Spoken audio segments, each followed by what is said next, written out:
Hi అండి. ఈరోజు నేను మీకు ఒక మంచి రెమెడీ అయితే చూపిస్తున్నాను ఆవు పేడతో. ఈ రెమెడీ వచ్చేసి దోమల కోసం అండి. దోమలు బాగా ఎక్కువగా ఉన్నాయి కదా, అందుకని ఆవు పేడ తీసుకున్నాను నేను.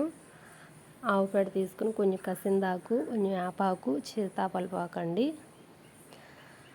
ఇవన్నీ కొంచెం దంచుకోవాలండి రోట్లో వేసి. ఆకులుగా ఉంటే కలవవు కదా, అందుకని నేనైతే కొంచెం దంచుకున్నాను. వేపాకు, సీతాఫలం ఆకు, కసిందాకు వేయటం మూలన ఏంటంటే అవి పేడలో కలిసిపోయేటట్టు కొంచెం కచ్చాపిచ్చాగా దంచుకుని వేసేసుకుంటే అవి పేడలో మనకి కలిసి ఎండుతాయి కదా. ఎండినప్పుడు వీటి నుంచి వచ్చే పొగ కూడా వాటికి బాగా పనిచేస్తుందండి దోమలకి. అందుకని నేను ఎప్పుడు ప్రతిసారి చేసినప్పుడల్లా ఇవి వేస్తాను. నేనైతే ఇంట్లో డైలీ ఈ పిడకలే ఉపయోగిస్తానండి. దోమ చక్రం గట్ట ఏమి వాడము. అలా కచ్చాపిచ్చగా దంచేసుకుని వేసుకోవాలండి మొత్తం.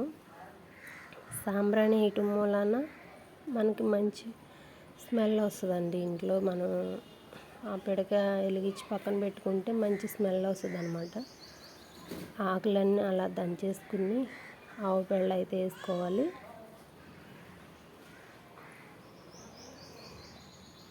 అన్నీ ఇంట్లో దొరికాయి కదా, ఈజీగా చేసుకోవచ్చండి. మీరు కూడా ఒకసారి ట్రై చేయండి. వీడియో అయితే చాలా మందికి ఉపయోగపడుద్ది అనుకుంటున్నా. నాకైతే మంచి రిజల్ట్స్ కనపడిందండి. మంచి స్మెల్ ఉంటుంది. దోమలు అయితే అస్సలు ఉండవండి. నేనైతే రోజు వెలిగిస్తున్నాను కదా, నాకు అర్థమవుతుంది. దోమలు అస్సలు ఉండవు.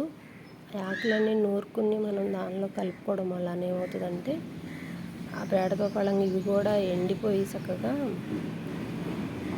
ఎండిన తర్వాత కూడా మంచి స్మెల్ వస్తుంది అనమాట. సాంబ్రాణి అయితే కొంచెం ఎక్కువగానే వేసాను నేను, బాగుంటుందని చెప్పి సాంబ్రాణి వేసుకున్నాను. వేసి మొత్తం అది కలిసే వరకు తిప్పేసుకోవాలి. అడుగున పైన ఆకులంతా కలవాలి కదా, కలిపేసేసానండి. చాలా ఈజీ ప్రాసెస్ అండి, మీరు కూడా చేసుకోవచ్చు. అలా కలిపేసుకుని పిడకలు అయితే ఎండలో పెట్టేసుకోవాలండి. ఎండలో పెట్టుకుంటే 2 రోజులకల్లా ఎండిపోతాయి పిడకలు. అలా ఎండిన తర్వాత మొత్తం తీసుకుని స్టోర్ చేసి పెట్టుకుంటే చాలా రోజులు వస్తాయండి. స్టోర్ చేసుకుంటే ఎక్కువ రోజులు ఉన్నా ఏం కాదు, మంచి స్మెల్లే వస్తాయి. ఏం బ్యాడ్ స్మెల్ కూడా రావు. నేనైతే అయిపోయినప్పుడల్లా ఇలా చేసుకుని స్టోర్ చేసి పెట్టుకుంటాను. సాంబ్రాణి వేయటం మూలన ఏంటంటే మనకు మంచి స్మెల్ అవుతుంది అనమాట. 100% రిజల్ట్స్ ఉందండి. నాకైతే చూస్తున్నాను కదా నేను, మీకు కూడా ఈ వీడియో ఉపయోగపడద్దని నేను అనుకుంటున్నాను. మీరు కూడా ట్రై చేయండి.